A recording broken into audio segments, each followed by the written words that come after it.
عہد و پیمان. پہلی بات، عہد کی پابندی ضروری ہے. يا أيها الذين آمنوا أوفوا بالعقود. سورت 5 کی آیت نمبر 1.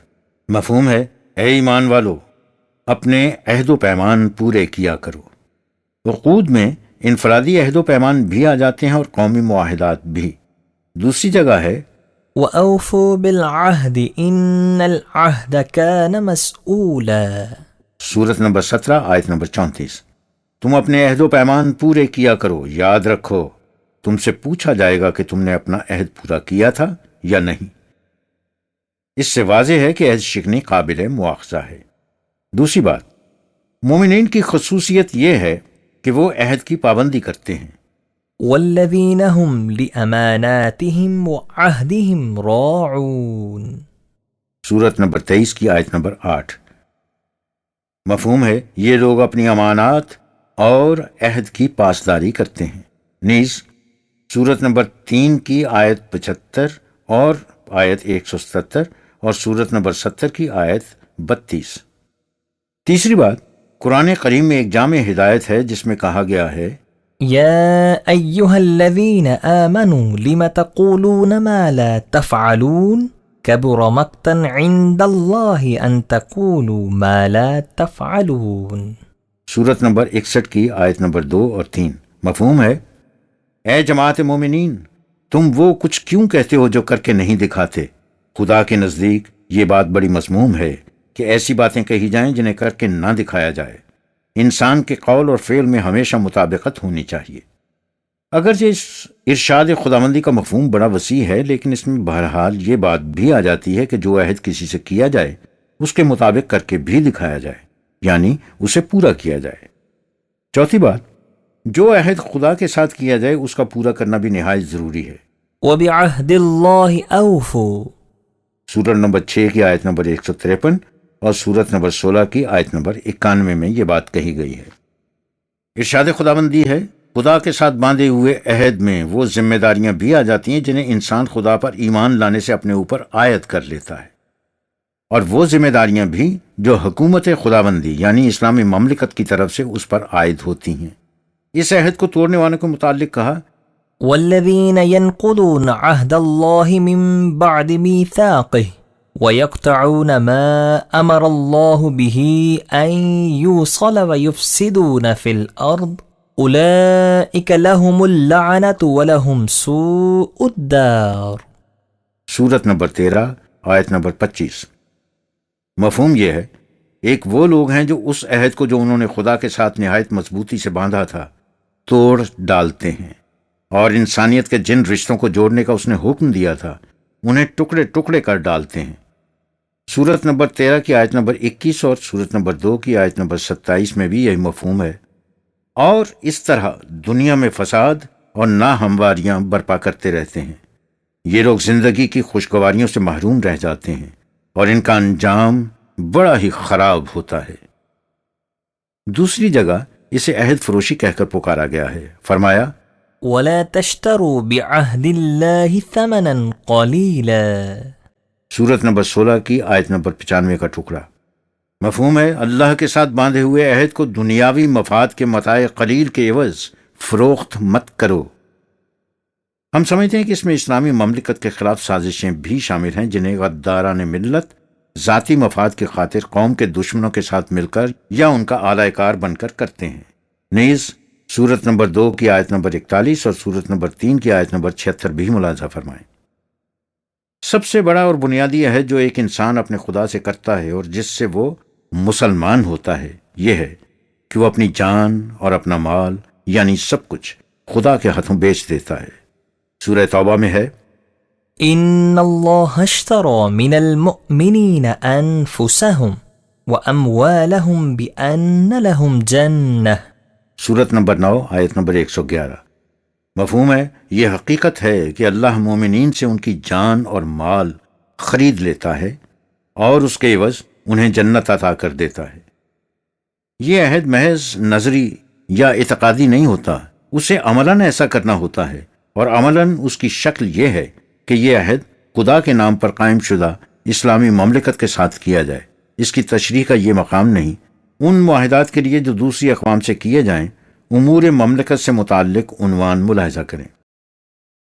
حرام و حلال۔ پہلی بات یہ ہے اشیاء خور و نوش میں سے یہ چیزیں حرام ہیں۔ پہلی، لحم خنزیر یعنی سور کا گوشت۔ نمبر 2، مردار۔ نمبر 3، بہتا ہوا لہو۔ اور نمبر 4، جس چیز کو خدا کے سوا کسی اور کی طرف منسوب کر دیا جائے۔ انما حرم عليكم الميتة والدم ولحم الخنزير وما احل به لغير الله فمن اضطر غير باغ ولا عاد فلا اثم عليه ان الله غفور رحيم۔ سورت نمبر 2 آیت نمبر 173۔ اس کے علاوہ سورت نمبر 5 آیت نمبر 3 اور سورت نمبر 6 کی آیت 146 بھی ملاحظہ فرمائیں۔ مفہوم یہ ہے اب یہ سن لو کہ خدا نے حرام کس کس چیز کو قرار دیا ہے۔ مردار، بہتا ہوا خون، جیسا کہ سورت نمبر 6 کی آیت نمبر 146 میں ہے۔ خنزیر کا گوشت، اور ہر وہ شے جسے اللہ کے سوا کسی اور کی طرف منسوب کر دیا جائے۔ اگر کبھی ایسی صورت پیدا ہو جائے کہ کھانے کے لیے اور کچھ نہ ملے اور تم جان بچانے کے لیے مجبور ہو جاؤ تو ایسی حالت میں ان چیزوں کو بھی کھا سکتے ہو جنہیں حرام قرار دیا گیا ہے، بشرطے کہ تم واقعی مجبور ہو جاؤ اور تمہاری نیت قانون شکنی یا ہوس پروری کی نہ ہو۔ اضطراری حالت میں ان چیزوں کے کھانے سے تمہاری ذات پر جو مضر اثرات مرتب ہوں گے، قانون کے احترام کا محکم احساس تمہیں ان اثرات سے محفوظ رکھے گا اور تمہاری صلاحیتوں کی نشو و نما بدستور ہوتی رہے گی۔ اضطراری حالت کا فیصلہ قانون کی روح سے نہیں کیا جا سکتا، اس کا فیصلہ انسان خود ہی کر سکتا ہے، اور جس شخص کا خدا کے قانون پر ایمان ہے اس کے لیے اس کا فیصلہ کرنا کچھ مشکل نہیں۔ دوسری بات، طعام اہل کتاب حلال ہے۔ سورہ المائدہ میں ہے اليوم احل لكم الطيبات وطعام الذين اوتوا الكتاب حل لكم وطعامكم حل لهم۔ سورت 5 آیت 5۔ مفہوم یہ ہے تم نے غور کیا کہ حلت و حرمت کے قرآنی احکام نے انسانی زندگی میں کیا خوشگوار انقلاب پیدا کر دیا ہے۔ اس سے پہلے انسانوں کی خود ساختہ شریعتوں نے اس باب میں ہزار قسم کی پابندیاں عائد کر رکھی تھیں جس سے انسانی آزادی کا دم گھٹ رہا تھا۔ قرآنی دور میں چند چیزوں کو حرام قرار دے کر باقی تمام خوشگوار چیزیں حلال قرار دے دی گئیں۔ اس سے کس قدر میدان وسیع ہو گیا۔ نیز اہل کتاب کے ہاں کا کھانا بھی تمہارے لیے حلال ہے، بشرطے کہ اس میں ایسی کوئی چیز نہ ہو جو تمہارے ہاں حرام ہے اور وہ تمہارے ہاں کا کھانا اپنے لیے جائز سمجھیں۔ ظاہر ہے کہ اس کی بنیادی شرط یہ ہوگی کہ ان کے ہاں کھانے میں کوئی ایسی چیز نہ ہو جسے قرآن کریم نے حرام قرار دیا ہے۔ آیت کے آخری حصے سے مترشح ہوتا ہے کہ اس سے مقصود معاشرتی روابط قائم کرنا ہے۔ اہل کتاب میں سے جو لوگ مسلمانوں کے ساتھ معاشرتی روابط قائم نہ رکھیں ان کے ساتھ ایسے روابط قائم نہیں رکھے جا سکتے۔ تیسری صورت یہ ہے حالت احرام میں صید البحر یعنی پانی کا شکار تو حلال ہے لیکن خشکی کا شکار حلال نہیں۔ يا أيها الذين آمنوا لا تقتلوا الصيد وأنتم حرم ومن قتله منكم متعمدا فجزاء مثل ما قتل من النعم يحكم به ذوى عدل منكم هديا بالغ الكعبة أو كفارة طعام مساكين أو عدل ذلك صياما ليذوق وبال أمره عفى الله عما سلف ومن عاد فينتقم الله منه والله عزيز ذو انتقام۔ أحل لكم صيد البحر وطعامه متاعا لكم وللسيارة وحرم عليكم صيد البر ما دمت حرما واتقوا الله الذي إليه تحشرون۔ سورت 5 آیت نمبر 95 اور 96۔ مفہوم یہ ہے اے جماعت مومنین تم حدود حرم کے اندر شکار مت کرو، ہم نے کعبے کو امن کا مقام قرار دیا ہے، جیسا کہ سورت نمبر 3 کی آیت نمبر 96 سے ظاہر ہے۔ ہماری اس ضمانت کا تقاضا ہے کہ انسان تو انسان، حیوان بھی اس کے اندر آ جائے تو اسے امن مل جائے۔ اگر تم میں سے کوئی حدود حرم کے اندر ارادہ شکار کر لے تو اس کا کفارہ یہ ہے کہ جو جانور تم نے مارا ہے اس کی مثل کوئی مویشی تحفتاً کعبہ تک پہنچا دیا جائے تاکہ وہ ضرورت مندوں کے کھانے کے کام آئے، جیسا کہ سورت نمبر 22 کی آیت نمبر 28 میں کہا گیا۔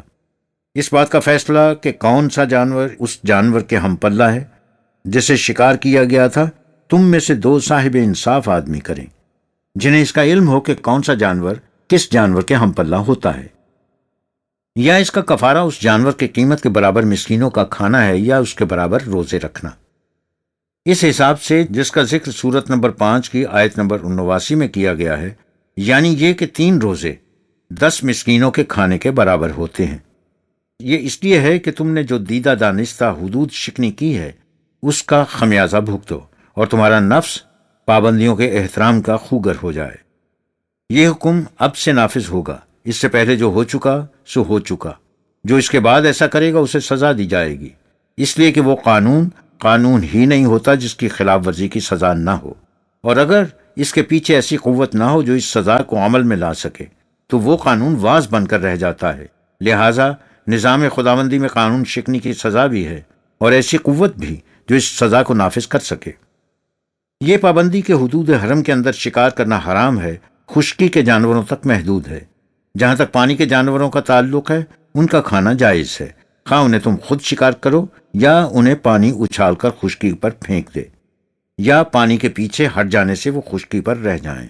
یہ تمہارے لیے اور اہل قافلہ کے لیے سامان زیست ہے، سو تم قوانین خداوندی کی نگہداشت کرو جس کی خاطر تم ہر طرف سے کھنچ کر اس مرکز میں جمع ہوتے ہو۔ چوتھی صورت یہ ہے، حلال جانوروں میں سے جس پر اللہ کا نام لیا جائے وہ حلال ہے، جس پر اللہ کا نام نہ لیا جائے وہ حلال نہیں۔ سورہ انعام میں ہے، فَكُلُوا مِمَّا ذُكِرَ اسْمُ اللَّهِ عَلَيْهِ إِن كُنتُم بِآيَاتِهِ مُؤْمِنِينَ۔ سورت نمبر 6 آیت نمبر 119۔ مفہوم، اے جماعت مومنین، جس جانور پر ذبح کے وقت اللہ کا نام لیا جائے اسے کھاؤ۔ یہ قوانین خداوندی پر تمہارے ایمان کا تقاضا ہے۔ اس کے بعد ہے، وَمَا لَكُمْ أَلَّا تَأْكُلُوا مِمَّا ذُكِرَ اسْمُ اللَّهِ عَلَيْهِ وَقَدْ فَصَّلَ لَكُمْ مَا حَرَّمَ عَلَيْكُمْ إِلَّا مَا اضْطُرِرْتُمْ إِلَيْهِ۔ سورت نمبر 6 آیت نمبر 120۔ مفہوم ہے، جب اللہ نے تمہیں واضح طور پر بتا دیا ہے کہ کون کون سی چیزیں حرام ہیں تو جن چیزوں کو اس نے حلال طیب قرار دیا ہے ان پر اللہ کا نام لے کر کھانے میں کیا تردد ہو سکتا ہے؟ انہیں اگر خدا کے سوا کسی اور کی طرف منسوب کر دیا جائے تو وہ حرام ہو جاتی ہیں۔ اس کے بعد ہے، وَلَا تَأْكُلُوا مِمَّا لَمْ يُذْكَرِ اسْمُ اللَّهِ عَلَيْهِ وَإِنَّهُ لَفِسْقٌ۔ سورت نمبر 6 آیت نمبر 122۔ مفہوم ہے، جس پر اللہ کا نام نہ لیا جائے وہ حلال نہیں۔ ان احکام سے واضح ہے کہ نمبر 1، حلال جانوروں میں سے بھی انہی کا گوشت حلال ہے جن پر اللہ کا نام لیا جائے۔ نمبر 2، جن پر غیر اللہ کا نام لیا جائے وہ بھی حرام ہیں، اور جن پر اللہ کا نام نہ لیا جائے، خواہ کسی اور کا نام لیا جائے یا نہ لیا جائے، وہ بھی حرام ہیں۔ اللہ تعالیٰ نے حلال کے ساتھ طیب بھی کہا ہے، حلالاً طیبہ۔ سورت نمبر 2 کی آیت نمبر 168۔ طیب کے معنی ہیں خوشگوار، ذوق اور پسند کے مطابق، یا صحت کے لحاظ سے مناسب۔ اس کے معنی یہ ہیں کہ ضروری نہیں کہ انسان ہر حلال چیز بس ضرور کھائے۔ حلال چیزوں کے کھانے کی ممانعت نہیں، ان میں سے جو مناسب اور پسند ہوں انہیں کھایا جائے، جو ناپسند یا ناموافق ہوں انہیں بے شک نہ کھایا جائے، لیکن اس کے یہ معنی نہیں کہ تم انہیں حرام سمجھ لو، وہ حلال ہی ہیں، صرف تمہارے نزدیک طیب نہیں۔ پھر یہ کہ جس طرح حرام کو حلال قرار دینے کا اختیار کسی کو نہیں، اسی طرح حلال کو حرام قرار دینے کا بھی حق کسی کو نہیں۔ قرآن کریم میں متعدد مقامات پر اس کی تصریح آئی ہے، مثلا سورہ مائدہ میں ہے، يا أيها الذين آمنوا لا تحرموا طيبات ما أحل الله لكم ولا تعتدوا إن الله لا يحب المعتدين وكلوا مما رزقكم الله حلالا طيبا واتقوا الله الذي أنتم به مؤمنون۔ سورہ 5 آیات نمبر 87-88۔ مفہوم ہے، اے جماعت مومنین، ایسا نہ کرنا کہ جن خوشگوار چیزوں کو خدا نے حلال قرار دیا ہے انہیں اپنے اوپر حرام قرار دے لو، نہ ہی یہ کہ جن چیزوں پر اس نے پابندیاں عائد کی ہیں تم ان پابندیوں کو توڑنے لگ جاؤ۔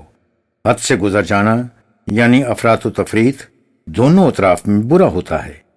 حق کی راہ یہ ہے کہ تم قرآن کی مقرر کردہ حدود کے اندر رہتے ہوئے زندگی کی خوشگواریوں سے بہرایاب ہو، اور اس طرح جو کچھ اللہ نے سامان رزق عطا کیا ہے اسے حلال و طیب طریقے سے کھاؤ پیو، اور یوں اس خدا کے قوانین کی نگہداشت کرو جس پر تم ایمان لائے ہو۔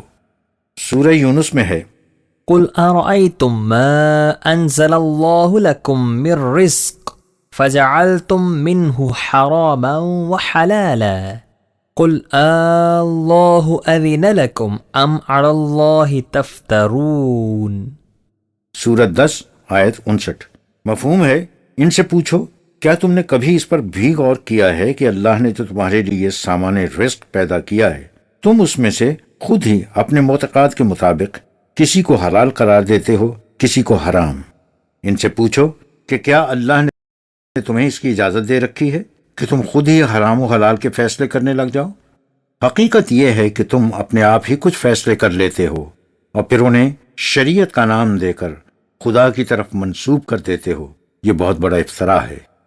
سورہ النحل میں ہے ولا تقولوا لما تصفوا ألسنتكم الكذب هذا حلال وهذا حرام لتفتروا على الله الكذب إن الذين يفترون على الله الكذب لا يفلحون۔ سورہ 16 آیت 116۔ مفہوم یہ ہے، اور دیکھو ایسا نہ کرو کہ تمہاری زبان پر جو بات جھوٹی آ جائے اسے بے دھڑک بیان کر دیا کرو، اور یوں ہی کہہ دیا کرو کہ یہ حلال ہے اور وہ حرام۔ حلال و حرام کے تعین کا اختیار صرف خدا کو ہے، اور اس نے اپنی کتاب میں اس کی وضاحت کر دی ہے۔ اس کے بعد اپنی طرف سے حلال اور حرام کی فہرست مرتب کرنا خدا کے خلاف افطرا پردازی ہے، اور جو لوگ خدا کے خلاف افطرا کرتے ہیں وہ کبھی کامیاب نہیں ہو سکتے۔ سورہ اعراف میں بڑی تحدی سے کہا قل من حرم زینة الله التي أخرج لعباده والطيبات من رزق۔ سورت 7 آیت 32۔ مفہوم ہے، ان سے پوچھو کہ زیب و زینت کا سامان یا خوشگوار کھانے پینے کی چیزیں جنہیں خدا نے حلال قرار دیا ہے وہ کون ہے جو انہیں حرام قرار دے سکے؟ گویا خدا کے حلال قرار دادا کو حرام قرار دینا خدائی اختیارات میں شریک ہونا ہے، اس لیے اس کا حق کسی کو حاصل نہیں ہو سکتا۔ جو کچھ حرام قرار دیا جانا مقصود تھا اسے خدا نے اپنی کتاب میں وضاحت سے بتا دیا۔ اس کے علاوہ ہر شے حلال ہے، اور کسی کو حق حاصل نہیں کہ انہیں حرام قرار دے دے۔ جیسا کہ اوپر کہا گیا ہے، حلال چیزوں میں سے جو کسی کو پسند نہ ہو یا اس کے مزاج کے موافق نہ ہو اسے بے شک نہ کھایا جائے، لیکن اس کے یہ معنی نہیں کہ وہ شے اس شخص پر یا کسی اور پر حرام ہو گئی ہے۔ اسی طرح اسلامی مملکت بعض مصالح کی بنا پر بعض چیزوں کے کھانے پینے پر پابندی عائد کر دیتی ہے، اس سے بھی وہ شے حرام نہیں ہو جاتی۔ اسے حلال پر وقتی پابندی کہا جائے گا، لیکن جن کے رتبے ہیں سوا ان کی سوا مشکل ہے۔ نبی اکرم صلی اللہ علیہ وسلم کو اپنے آپ پر اس قسم کی پابندی لگانے سے بھی منع کر دیا۔ حضور نے کسی حلال چیز کے نہ کھانے کی اپنے اوپر پابندی عائد کر لی، اس پر ارشاد خداوندی ہوا يا أيها النبي لم تحرم ما أحل الله لك تبتغي مرضات أزواجك والله غفور رحيم قد فرض الله لكم تحلة أيمانكم والله مولاكم وهو العليم الحكيم۔ سورت نمبر 66 آیت نمبر 1 سے 2۔ اے نبی، جس چیز کو اللہ نے تیرے لیے حلال قرار دیا ہے تم نے اپنی بیویوں کی رضامندی کی خاطر اسے نہ کھانے کی اپنے اوپر پابندی کیوں عائد کر لی؟ یہ تنبیہ اس لیے کی گئی ہے کہ تم پر خدا کی طرف سے سامان حفاظت و ربوبیت کی کمی نہ ہو، نیز اس لیے بھی کہ تیرے کسی عمل کا اثر تیری اپنی ذات تک محدود نہیں رہتا۔ تم کسی چیز کو محض طبیعت کی ناپسندیدگی کی وجہ سے چھوڑ دو اور تیرے متبعین یہ سمجھنے کہ یہ چیز فی ذات ہی بری ہے، اس لیے وہ بھی اسے اپنے اوپر حرام قرار دے لیں، تمہیں اس لیے بھی زیادہ احتیاط کی ضرورت ہے۔ اگر تم نے اس بارے میں کوئی قسم کھا لی ہے تو اس کا کچھ مذائقہ نہیں۔ قانون خداوندی نے اس قسم کی قسموں کو توڑ دینے کے لیے کفارہ مقرر کر رکھا ہے، جیسے کہ سورت نمبر 2 کی آیت 225 اور سورت نمبر 5 کی آیت 89 میں ہے۔ اللہ تمہارا کارساز ہے، اس لیے اس نے اپنے قانون میں اس کی گنجائش رکھی ہے کہ جو باتیں سہو و خطا کی وجہ سے سرزد ہو جائیں ان کا تدارک آسانی سے ہو سکے۔ وہ انسانوں کی طبیعت کی کمزوری سے واقف ہے، اس لیے اس نے اپنے قانون کو حکمت پر مبنی رکھا ہے۔ یہ اس لیے کہ حضور نے تو کسی ذاتی وجہ کی بنا پر اس چیز کے نہ کھانے کی پابندی اپنے اوپر عائد فرمائی تھی، لیکن اس کا امکان تھا کہ بعد میں آنے والے اسے حرام ہی سمجھ لیتے۔ اس احتیاط کی بنا پر حضور کو اس سے روک دیا گیا۔ اس سے پہلے ایسا ہو چکا تھا۔ حضرت یعقوب یعنی حضرت اسرائیل نے کسی حلال چیز کو نہ کھانے کی اپنے اوپر پابندی عائد کر لی اور بنی اسرائیل نے سمجھ لیا کہ وہ حرام ہو گئی ہے۔ اس سے واضح ہے کہ حرام و حلال کا سوال اس قدر اہم ہے کہ جس چیز کو خدا نے حلال کیا ہے اسے حرام قرار دینا تو ایک طرف، ایسے حالات پیدا کر دینا جن سے اسے حرام سمجھ لیا جائے، اور تو اور نبی کو بھی اس کا حق حاصل نہیں تھا۔ کسی شے کو حرام قرار دینے کے معنی ہے انسانی آزادی پر ابدی پابندی لگا دینا، اور ظاہر ہے کہ قرآن کریم کی بنیادی تعلیم کی روح سے اس کا حق خدا کے سوا کسی کو حاصل نہیں ہو سکتا۔ اضطراری حالت۔ اس مقام پر ایک نقطے کی وضاحت نہایت ضروری ہے۔ قرآن مجید میں حرام چیزوں کی تفصیل دینے کے بعد کہا گیا ہے کہ اضطراری حالت میں ان میں سے کسی چیز کو بقدر ضرورت کھایا جا سکتا ہے، بقدر ضرورت کھایا جا سکتا ہے۔ اضطراری حالت کا مطلب واضح ہے، یعنی اگر ایسی صورت پیدا ہو جائے کہ انسان بھوک سے مر رہا ہو اور کوئی حلال چیز دستیاب نہ ہو سکتی ہو، تو اس وقت صرف جان بچانے کی خاطر حرام اشیاء بقدر ضرورت کھائی جا سکتی ہیں۔ قرآن مجید نے حرام میں استثناء صرف اس مقام پر کیا ہے اور کسی حرام چیز میں اس قسم کی استثناء نہیں کی۔ اس کے یہ معنی ہے کہ کسی اور معاملے میں قرآن اضطراری حالت تسلیم نہیں کرتا، لیکن اگر یہ اصول وضع کر لیا جائے کہ ان دو ضرورت ہر حرام فعل حلال اور ہر ناجائز کام جائز ہو جاتا ہے تو خلت و حرمت اور جائز و ناجائز کی تفریق ہی ختم ہو جائے۔ اس کی 2-3 مثالیں ہمارے سامنے ہیں۔ پہلی یہ ہے، سید ابو العالی مودودی صاحب نے کہا ہے کہ راست بازی اور صداقت شعاری اسلام کے اہم ترین اصولوں میں سے ہے، اور جھوٹ اس کی نگاہ میں بدترین برائی ہے۔ لیکن عملی زندگی کی بعض ضرورتیں ایسی ہیں جن کی خاطر جھوٹ کی نہ صرف اجازت ہے بلکہ بعض حالات میں اس کے وجوب تک کا فتویٰ دیا گیا ہے۔ ترجمان القرآن بابت مئی 1958۔ ہم نہیں جانتے کہ وہ کون ہیں جنہوں نے اس قسم کا فتویٰ دیا ہے، لیکن اللہ تعالیٰ نے جھوٹ بولنے کی کہیں بھی اجازت نہیں دی۔ اگر اسے تسلیم کر لیا جائے کہ عملی زندگی کی بعض ضرورتوں کے لیے جھوٹ بولنا واجب ہو جاتا ہے تو جھوٹ نہ کوئی برائی رہے گی نہ جرم، اس لیے کہ کوئی شخص بلا ضرورت جھوٹ نہیں بولتا۔ جب آپ کسی سے کہیں کہ تم نے جھوٹ بولا ہے تو اس کا بے ساختہ جواب یہ ہوتا ہے کہ مجھے کیا ضرورت پڑی تھی جو میں جھوٹ بولتا۔ جھوٹ بولنا تو ایک طرف ہر مجرم اپنے جرم کے ارتکاب کے سلسلے میں ضرورت کی دلیل پیش کرتا ہے، خواہ یہ ضرورت مادی ہو اور خواہ جذباتی۔ لہذا حرام چیزوں کے کھانے کے سلسلے میں اضطراری حالت کی آڑ میں ہر حرام کو اندو ضرورت حلال اور ہر ناجائز کو بوقت ضرورت جائز قرار دے دینا قرآن کریم کی کھلی مخالفت ہے۔ اس کے بعد خدا کی مقرر کردہ حدود و قیود کی ضرورت ہی باقی نہیں رہتی۔ دوسری مثال، جب صدر ایوب مرحوم کے دور حکومت میں صدارت کے لیے محترمہ مس فاطمہ جناح مرحومہ بطور امیدوار کھڑی ہوئیں تو جماعت اسلامی نے ان کی تائید کرنے کا فیصلہ کیا۔ مودودی صاحب اس سے پہلے فیصلہ دے چکے تھے کہ اسلام اس کی اجازت نہیں دیتا کہ عورت سیاسیات میں حصہ لے۔ اس پر سوال پیدا ہوا کہ محترمہ مس فاطمہ جناح کا منصب صدارت پر فائز ہو جانا اسلام کی روح سے کس طرح جائز قرار پا سکتا ہے اور جماعت اسلامی ان کی تائید کس طرح کر سکتی ہے؟ اس کے جواب میں یہ کہا گیا کہ کافی غور اور مشورے کے بعد جماعت اس نتیجے پر پہنچی ہے، وہ یہ ہے کہ شریعت میں جو چیزیں حرام ٹھہرائی گئی ہیں ان میں سے بعض کی حرمت تو ابدی اور قطعی ہے جو کسی حالت میں حلت سے تبدیل نہیں ہو سکتی، اور بعض کی حرمت ایسی ہے جو شدید ضرورت کے موقع پر ضرورت کی حد تک جواز میں تبدیل ہو سکتی ہے۔ اب یہ واضح ہے کہ عورت کو امیر بنانے کی حرمت ان حرمتوں میں سے نہیں جو ابدی اور قطعی ہیں، بلکہ دوسری قسم کی حرمتوں میں ہی اس کا شمار ہو سکتا ہے۔ پیمفلٹ شائع کردہ جماعت اسلامی۔ حرمتوں کی یہ تقسیم کہ بعض ابدی اور قطعی ہیں اور بعض قابل تغیر و تبدل یکسر قرآن کریم کے خلاف ہے۔ اس لیے حرمتوں کے متعلق کہیں ایسی تفریق نہیں کی۔ اس کے نزدیک ہر حرام ابدی اور قطعی حرام ہے۔